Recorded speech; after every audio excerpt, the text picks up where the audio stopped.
Bonjour à tous, c'est Edwin, je suis très heureuse de vous retrouver aujourd'hui pour une nouvelle vidéo pâle, mais cette fois c'est la pâle certes d'hiver, mais surtout la pâle de vacances de fin d'année. Normalement j'aurais pas fait de pâle comme ça, de double pâle on va dire, mais étant donné qu'il n'y a pas forcément tous les livres que j'ai mis dans ma pâle d'hiver, j'en ai pris d'autres ici, donc je me suis dit que ça pouvait être intéressant de vous les montrer. Et l'objectif c'est effectivement de vider ma pâle et je filme un peu en avance cette vidéo, enfin un peu, une semaine avant mes propres vacances, donc je sais pas à quel point en fait j'aurais avancé dans mes livres, donc il y en a certains que j'ai mis là, mais c'est pas sûr qu'ils soient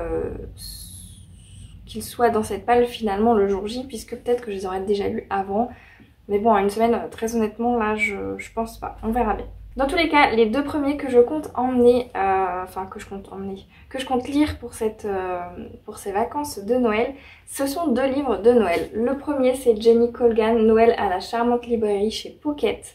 Et le second c'est un de Sophie Jomain, c'est Les personnages s'éveillent sous les flocons. Et celui-ci il me fait trop envie, on sera peut-être passé Noël et peut-être que du coup je les lirai passé Noël, mais en même temps, surtout celui de Sophie Jomain, j'ai pas envie d'attendre l'année prochaine pour le lire, j'ai trop envie de le découvrir. Donc peut-être que je continuerai un petit peu plus les lectures de Noël pour après Noël tout simplement, parce que celui-ci de Sophie Jomain a l'air vraiment un peu rigolo je pense.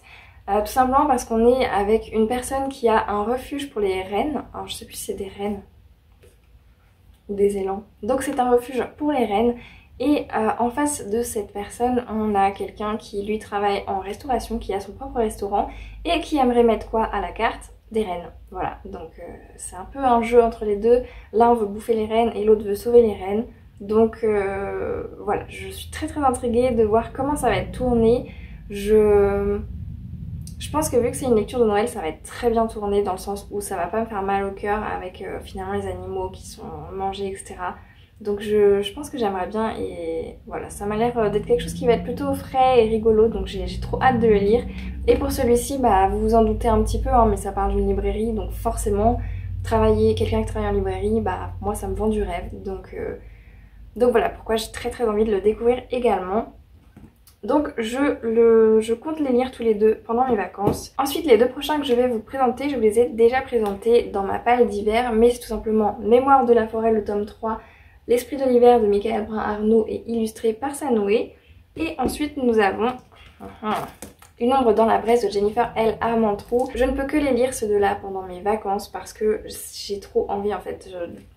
Mémoire de la forêt, vraiment j'ai trop envie de le découvrir en décembre, peut-être que ce sera poussé à janvier, mais franchement décembre ce serait parfait.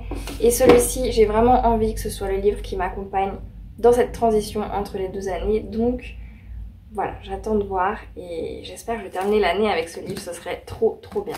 Ensuite les derniers livres que j'ai à vous présenter, ce ne sont pas des livres, ce sont des BD. Parce que j'ai envie vraiment là de baisser ma pâle de BD et je vais pas spécialement en faire un reading vlog, c'est juste le challenge que je me fais moi de mon côté. Mais voilà, j'ai envie en décembre de bien baisser ma pâle de BD et j'en ai encore tellement en vrai qui m'attendent que voilà, si j'arrive à déjà écouler ceux-là dans la bibliothèque, ce serait vraiment pas mal. Et le premier, je le mets dans cette pâle justement parce que ça m'a incité à le sortir, d'avoir fait ma vidéo vlog où je lis les 3 plus petits livres de ma pâle.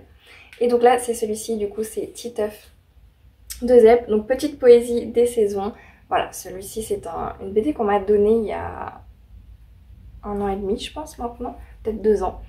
Et donc voilà, donc j'ai très hâte de le lire, de le découvrir et voir ce que ça donne. Vu que ça s'est bien passé avec l'autre livre de Titeuf que j'ai lu justement pendant le vlog, je me dis je vais pousser et aller voir les BD, est-ce que c'est le même genre ou pas, on verra bien.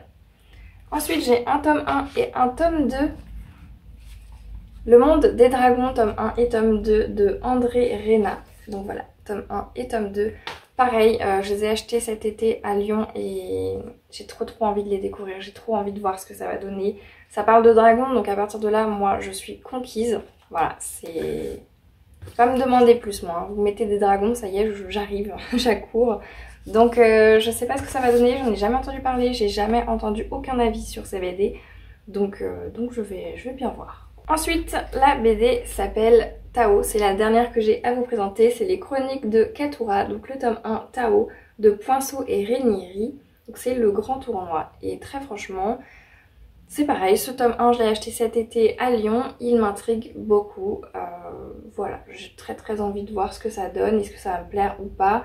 Ces temps-ci j'ai pas trop commencé ni continué de saga de BD, voilà, j'ai un peu baissé mon rythme de BD cette année, mine de rien, donc j'ai envie là, ces derniers jours de l'hiver, de l'année, de pouvoir justement lire des BD, voir un peu où ça va me mener et surtout voilà peut-être reprendre un peu le pli de relire des BD et voilà, de retrouver ce goût-là. C'est vrai que j'en achète pas beaucoup parce que les BD, moi je les lis ça dépend, les BD adultes 1 heure, parfois 1 heure et demie, et les BD plus jeunesse ça peut être une demi-heure, donc vraiment le prix que j'y mets, je ne le gagne pas moi en gain de temps. Donc c'est vrai que c'est pour ça aussi que je vais moins me tourner moi vers les BD tout de suite dans les librairies. Donc voilà, je pense que vous voyez un peu ce que je veux dire, c'est compliqué. Pour l'instant je mets plus du coup dans des romans et en tout cas cette année c'est ce qui a été fait. Mais j'espère qu'en 2024 je vais pouvoir plus à nouveau remettre dans des BD et dans des mangas. Même si les mangas on va pas dire... Ah quoique non, j'en ai pas acheté tant que ça cette année. Non, j'ai acheté finalement les suites de saga histoire de me mettre à jour, notamment La Gameuse et son chat. J'ai acheté quoi? J'ai acheté Le Gros Chat et la Sorcière Grincheuse, Le Bon Gros Chat et la Sorcière Grincheuse. Ouais, bah en vrai j'ai pas acheté tant de mangas que ça cette année. Ah si, Les Chats de Yakuza que j'ai acheté cet été et Summer Ghost. Frieren aussi, je crois que je les avais pas l'année dernière, Frieren. Enfin bref, voilà, donc très peu quand même de BD et de manga cette année. Donc mon objectif c'est quand même de vider cette palle. Et je commence doucement en vrai à baisser ma palle, même si ça ne se voit pas tellement. Donc voilà, cette vidéo palle spécialement pour les vacances est terminée. J'espère sincèrement que je vais pouvoir en lire le plus possible pendant mes vacances, ce serait trop bien. N'hésitez pas à me dire si parmi cette sélection il y a des livres que vous avez envie de lire, qui vous intriguent, ou peut-être que vous avez déjà lu, aimé ou pas du tout aimé. Ça peut être aussi très intéressant pour moi de savoir votre avis tout simplement sur le livre. En attendant vos retours sur cette vidéo, je vous remercie du fond du cœur de l'avoir regardé jusqu'au bout. Et sur ce, je vous souhaite à toutes et à tous de très belles lectures et je vous dis à la prochaine.